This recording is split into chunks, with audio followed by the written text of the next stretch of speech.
So thanks for joining today on my series CreativiTEA, where I sip tea and talk about creative things. Today I have my Dahlia Oh, cup it's because beautiful. spring is blooming. So I am trying to sip in spring because it frosted out there on all of my spring flowers. So we'll see what survives. But I'm Oh still trying to goodness. live the spring.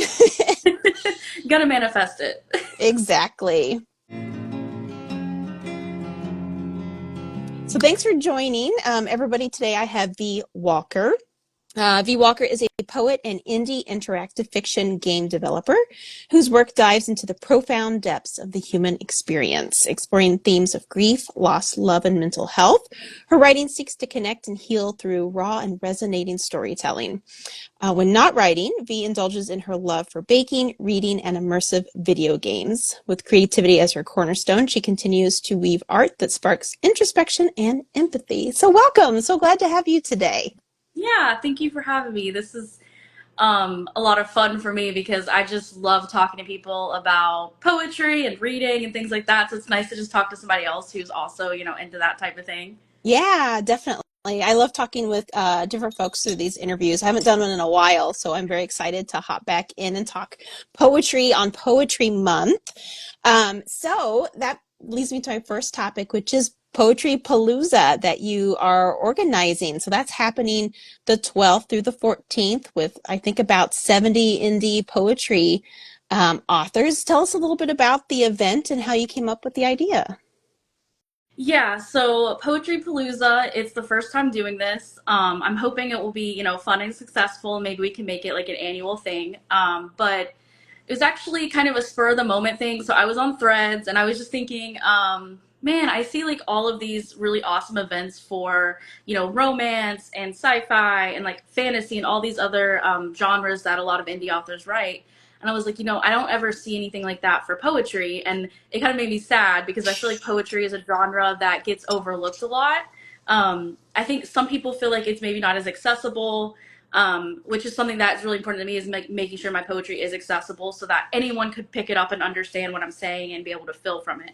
But anyway, I was just sitting there and I was like, you know what, next month is National Poetry Month. Why not just see if this works? I'm just going to see if anyone's interested. So I kind of just put everything together and then people were interested and I got a couple publishers even to sign up. So we have some indie publishers who are going to be holding like basically wide sales on their website, so you'll be able to get books from them. And then obviously we've got tons of indie poets like ourselves who are going to be having their books discounted for 99 cents or $1.99. And so I'm just really excited, but it was really just spur of the moment. I just wanted to find some way to celebrate poetry this month with like other authors who are writing poetry.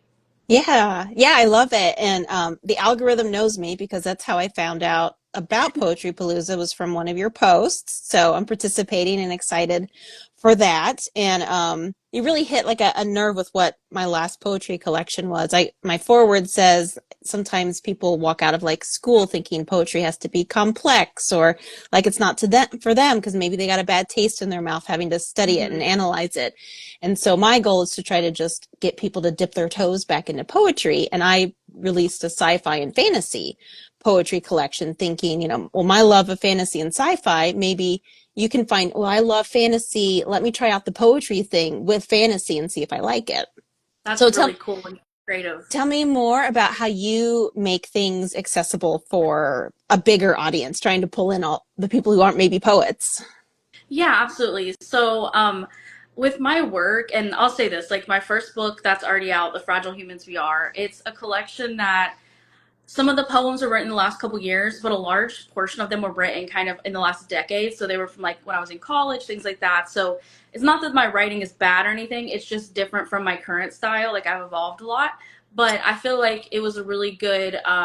They were really good pieces to put in a first book because, I don't use like, and there's nothing, and this is not me like downing anyone who writes like this, but I just feel like I didn't want to use anything that felt like pretentious. Like I don't want to go out of my way to use like huge words that are like you have to get a dictionary to look it up or anything like that. Like I feel like for me, I want my poetry to be something that you can literally read it and you can understand what's happening. You can imagine it in your head and like see it as like a movie or a visual, or you can feel it in your core. And so for me, like just making sure like I'm really intentional about my language And again, there's nothing wrong with like using bigger words or words that have, these awesome definitions. But I think sometimes like it's okay to just use simpler words, and it's just about how you weave that narrative, so that it's more accessible to people. And so that's something that I really focused on with that first collection. Is just really trying to make sure that people can visualize it, but they don't need to pick up a dictionary or go out of their way, because then I don't want them to feel like they have to give up on it. Because then I've had that. Like when I first got into poetry, and a lot of times this was older stuff, so of course, but like I would be like, oh man, like I don't really like this is just kind of throwing me out. I'm gonna have to come back to this because I don't want to have to look up 10 words. Yeah, So for me, it's like I kind of just try to use that perspective with it. got it. Yeah. Yeah, I really like that because then with like novels and things, you have all these different genres, subgenres, you have different so like epic fantasy probably has lots of world building and lots of character names you have to remember. And then you have more like lighter fantasy where you don't have to. So I think it's great to have all these different poetry options. So to your point, your style would be to use more accessible language so that more people could read it. But if somebody is looking for, oh, I want more of like larger words and things, there's already options out there. So I think it's great that we have all these different options. Yeah, and I love like the idea of you using like your love for fantasy and like sci-fi. Like I love that you brought that in. That's really creative. Um I haven't had a chance to get your book yet, but it's something that I want to look at. Like I want to get everyone's book that's in the Poetry Right? Palooza because it's like there's so many great options in there. I And know. like I literally love indie author poets, like because I feel like there's so many incredible Yeah. pieces that can come out of that. But I love that how you've done that really makes me want to go and say, hey, maybe for one of my future collections I'll bring in Regency. I love like Regency novels. Let me see if I can get creative and bring in like some Yeah. sort of like romantic Regency or something. So I really love Yeah. that. I'm really glad that you shared that because it's like really fun. Awesome. I love it. Yeah, I just really want to inspire people to challenge what they think poetry is and step Yeah. outside of their comfort zone, but find what they like and latch onto that. So that's fantastic. Yeah, the Poetry Palooza, I want to talk a little bit more about that and then we'll talk more about your specific poetry book. I looked at a lot of the covers and I'm so intrigued by all those. To your point, I want to I want to buy all of them if I can, but we'll see. Right. How many did you end up having? Was it 70 or more? So with just the like authors who signed up on their own without the publishers, there are just over 50 something, but a lot of them have like 3 or 4 collections. Oh, And then fantastic. with the publishers, that puts it. We're probably going to have over 100 authors because of the publishers have like several. Like one of the publishers, they're called Sidekick Books, and they're in the UK, and they're putting like they're gonna have their whole website 25% off, Oh, so all of fantastic. their poetry stuff. And then there's another one. The name is evading me, but they're gonna have all of the ebooks down to like 99 cents or $1.99, and then their print books are gonna be on sale as well. So with all of those, like I think there'll be over 100 authors available, kind of in the cell. Awesome. I love it. And then there's going to be some giveaways too, right? Yes, so we have 2 giveaways. And the second one is actually a $20 bookshop.org gift card, and that's sponsored by Elizabeth, and she is a awesome poet. She's participating. I've got 2 of her books here. So we've got Five Dreams and where's it at? Her other one, The Bones in the Garden. So she is an awesome poet, an awesome person, and she like reached out to me and was like, "Hey, I'd love to donate, $20 so we can have another giveaway and really like Yeah. help bring this event to life." And so the other one is a $15 bookshop.org gift card. And I just was like, you know what, bookshop.org is great. Like it supports independent bookstores, which I also am very passionate about. And so I'm like, let me just give this. So, you come in, if you sign up for the email reminder, you automatically get an entry. Like there's no purchase necessary. Anyone can do that. And then they get an entry. I'm not going to email them other than anything to do with the Poetrypalooza, so they don't have to worry about getting spammed. But if every book that they buy, though, they can submit a form that's going to be on the top of the website, and they can submit their proof of purchase, and every single book that they buy will be another entry. And so then 2 people are going to get, not only are going to get some fantastic poetry books, but they're also going to get, to go to bookshop.org and buy another book or 2 that they want to Yeah. get. Awesome. Very exciting. I love it. Thank you for organizing it. I'm very excited. I hope we get a good turnout. Yeah, me too. too. I'm excited. I mean, obviously nervous because it's the first time and it's very like Yeah. grassroots. But I hope that everyone's really come together and shared it with their audiences and things like that. And so I hope that we'll at least have a good turnout. I just want it to like show that the poetry community kind of that we have like that I've been engaging with on Threads and Instagram and Substack. I just want to show that hey, like our genre matters too, and like we can organize these events and Yeah. everything. So I'm hopeful that we'll have a good time next week. Yeah. And I've found a lot more poets too, which has really been a nice thing too, to connect with some more poets already. Absolutely, yeah, me too. That's how I found you, was you signed up for it. And so I'm going through everyone's stuff, and then I saw you do interviews, and I was like, well, let me just sign up. Yeah. I love it. Well, let's talk some more about your poetry book, The Fragile Humans We Are. Tell us what inspired you to put out that book of poetry specifically. Yeah, so it was a journey. I started working on it like 5 years ago. So it was like kind of during the Yeah. pandemic. I kind of had the idea then. So like 2020 time, and I had always wanted to put out a collection like before then. I was like, one day I'm gonna do it. Yeah.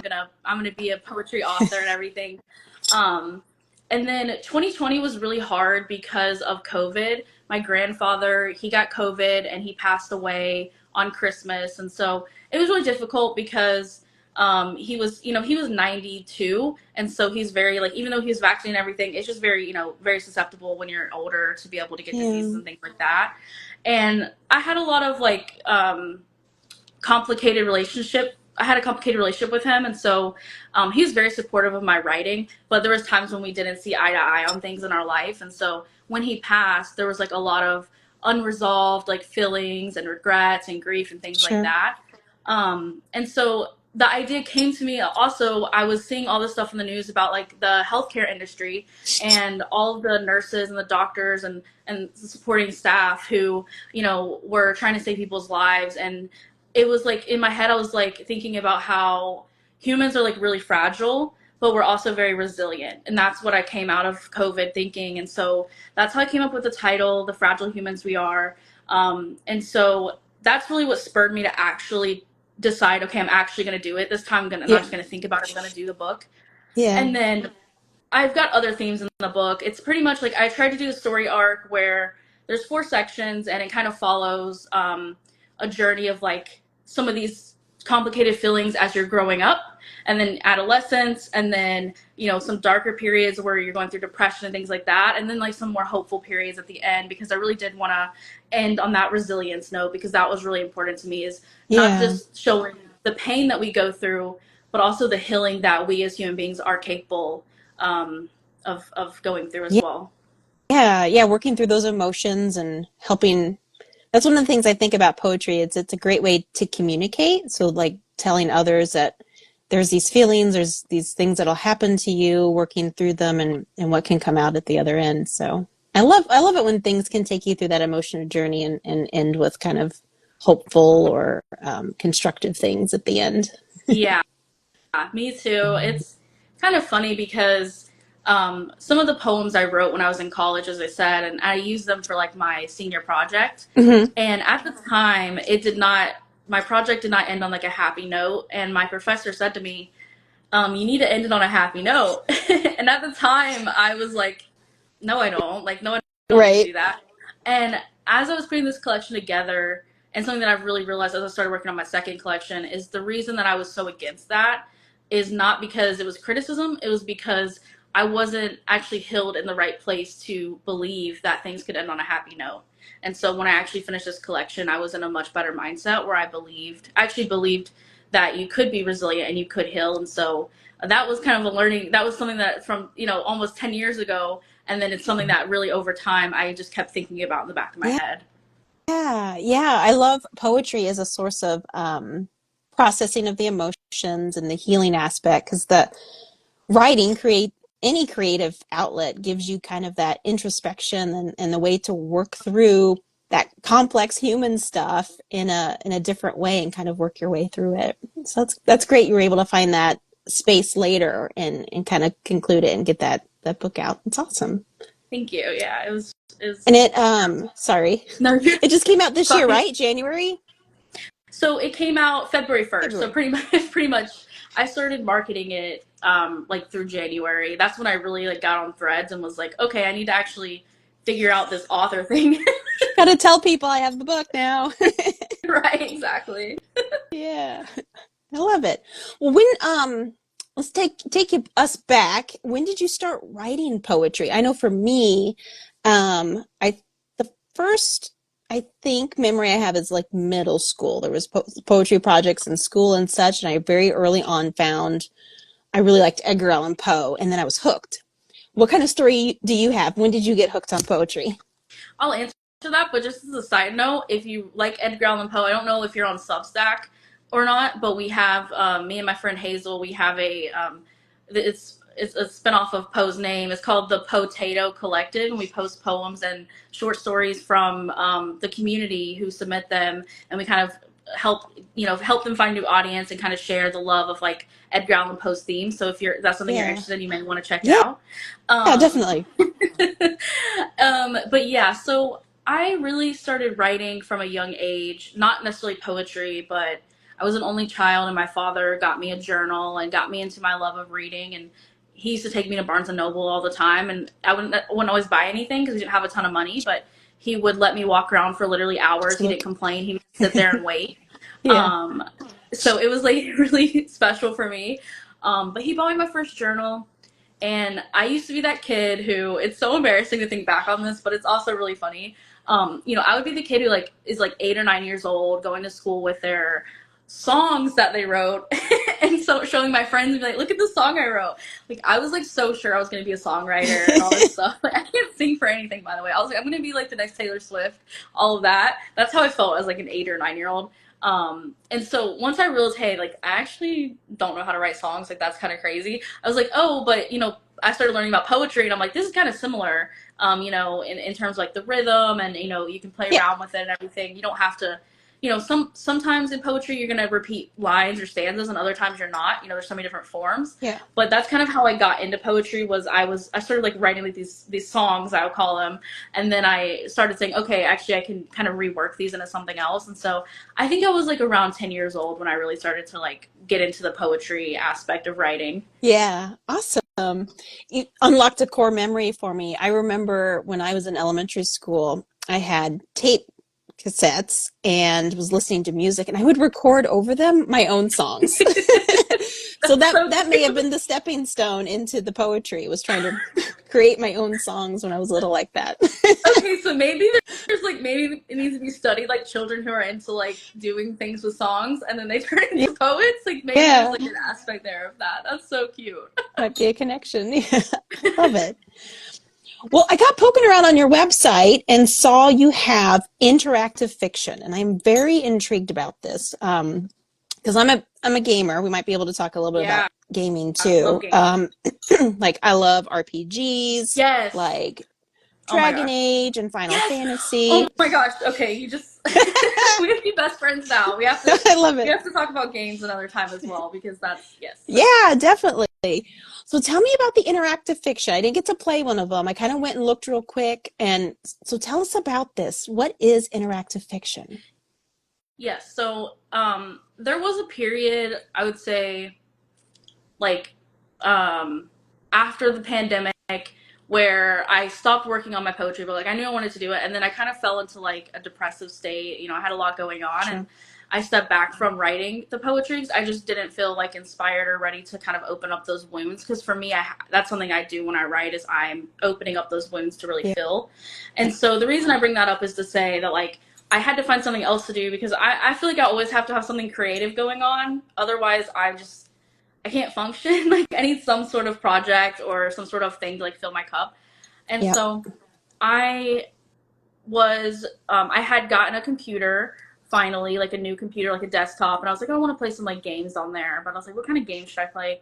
And then I was like, oh, I don't have a lot of money though to spend. That was the whole thing. I was like, I don't have a lot of money to spend. So then I found out that there's indie games, right? And Hmm. obviously now I'm the author, so it's a lot more. It's like a whole transition. But like I found out there's indie games, and I was like, oh, like a lot of these game developers, they post their games or the demos for Hmm. free, or donate to to play their games. And so I downloaded itch.io. I don't know if you know what that is, I've just but it's some, recently discovered it. Yeah. okay. Yeah, and I know some authors put their books on there too. But it's mostly a game platform, and it's mostly independent game developers, so maybe small studios, solo developers.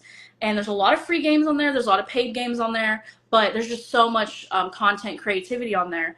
And so that's how I discovered interactive fiction, which is essentially a choose your own adventure game, but it's kind of there's like lit RPG. I kind of think of that as a very similar Yeah. thing, except you're on a computer. And so there's interactive fiction, there's visual novels. Visual novels are where it's not as much reading. There's more like you have the imagery and the artwork and things like that. And then there's interactive fiction. You don't really have any artwork on those. It's really just reading.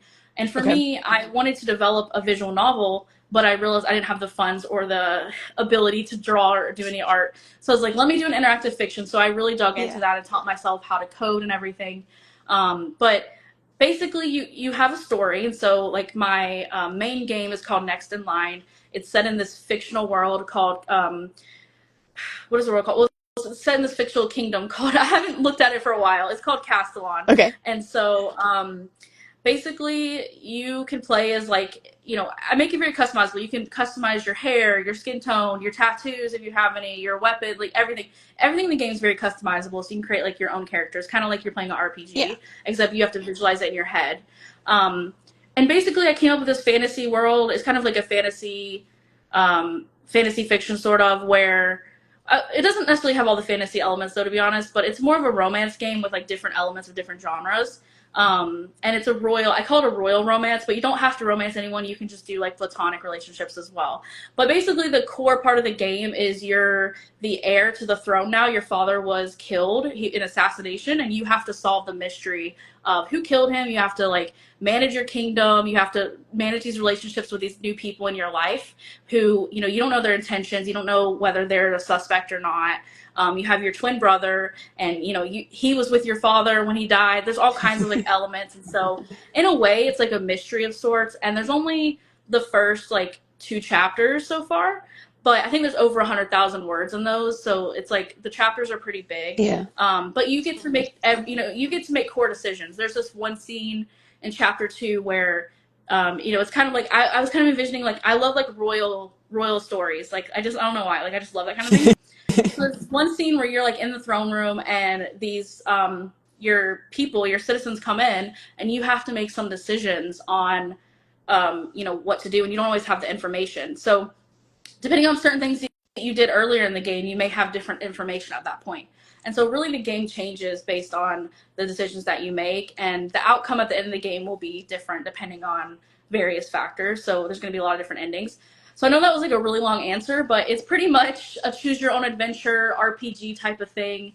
There's no artwork, but you go into a world, and there's a lot of detail that's vivid. And I've also included some of my poetry in the game. You won't necessarily come across it unless you choose certain options, but I included some of it in there because there's like, you're able to pick your character's interests, and from that you're able to do certain things. And then so I was able to put some of that in there. So it's just really fun to be able to work on that. I haven't worked on it in a while because I've been really busy with my poetry book and everything. But you've got a lot of things going on. yeah, I really do. I'm like, I don't know, like I just can't do like one thing at a time. I have to have all these like creative things. It's just I feel like there's so many. I understand. Right. I feel like there's so many things I want to do. It's really hard for me to be like, I'll just wait until later to do that. Because I've done that a lot in my life. Now I'm like, no, I deserve to like do that. So anyway, it's basically choose your own adventure RPG. It sounds awesome. I'm gonna have to check it out. And I was thinking a couple months ago how could I do like a choose your own adventure story, because I used to really like reading those books. So I'm gonna have to look into this. Not that I have any time to do it, but it sounds a lot like the things that I love about games like Dragon Age, where you kind of can influence a little bit about how the story unfolds and the way the characters interact because of what you as a person choose. And then you can discover little things like in-world poetry or in-world stories and things. So it's like taking loving of reading with books with the stuff I love about video games or D&D and making it into this interactive fiction. So that's very cool. It sounds right up my alley. I'm gonna have to take a closer look at your stuff. Yeah, and take a look at Itch.io. There's, like I said, there's so many on there, and a lot of them aren't necessarily finished, but there's plenty that are finished that are free to play or very like affordable. And like the people who put in the effort to make these games, it's just like really interesting. I kind of have a better perspective after working on one myself. Yeah. Before that, I didn't really know what went into it. It is a lot of work, but it's a lot of fun. And to Yeah. see people comment on your games and say things like you haven't updated in a while. Please tell me this game isn't like on hiatus because I love this game. I have to go on there and say, don't worry, like I am gonna work on it again soon. Yeah. But definitely check it out. I think you would love it. Yeah, I will. I know we're coming right up on time, so I'm going to give you a second here to talk about what you've got coming up next. Of course, we got the Poetrypalooza you're doing. You recently released your book of poetry. So after this, what else are we going to look forward to come out of your creative brain?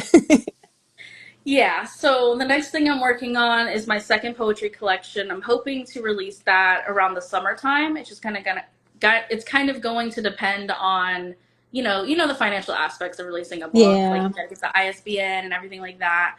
But it's called I Learned How to Love from Grief. And so the whole premise of it is not just about grief of like losing people, but grief of growing out of the person that you were, missed connections in life, yeah, the grief of missed opportunities, the grief of the things that you didn't do, or the person that you're not, all kinds of things like that. So it's yeah. really the overarching theme is just like the impact of the different ways that we grieve in life and how that affects kind of our lives. So it's interesting. It's going to be a lot larger than my current collection. So I think it's going to be around 100 poems, whereas my current one is probably like a little under 30, I think, or around 30. Okay. Yeah, bigger collection. That's exciting. Yeah. Well, it has been great to talk to you. You have lots of interesting creative things that you're doing. You're getting out there and helping other indie poets and such. So it's been fantastic to connect with you, and thanks for talking with me today. Yeah. Thank you, Christina, and thanks for letting me yap on. Of course. You totally made my week now. Like I had such a great time. So thank you so much, and let's connect again sometime, and we can talk about some Dragon Age and things like that. Definitely. I love it. Talk later. Bye. Bye.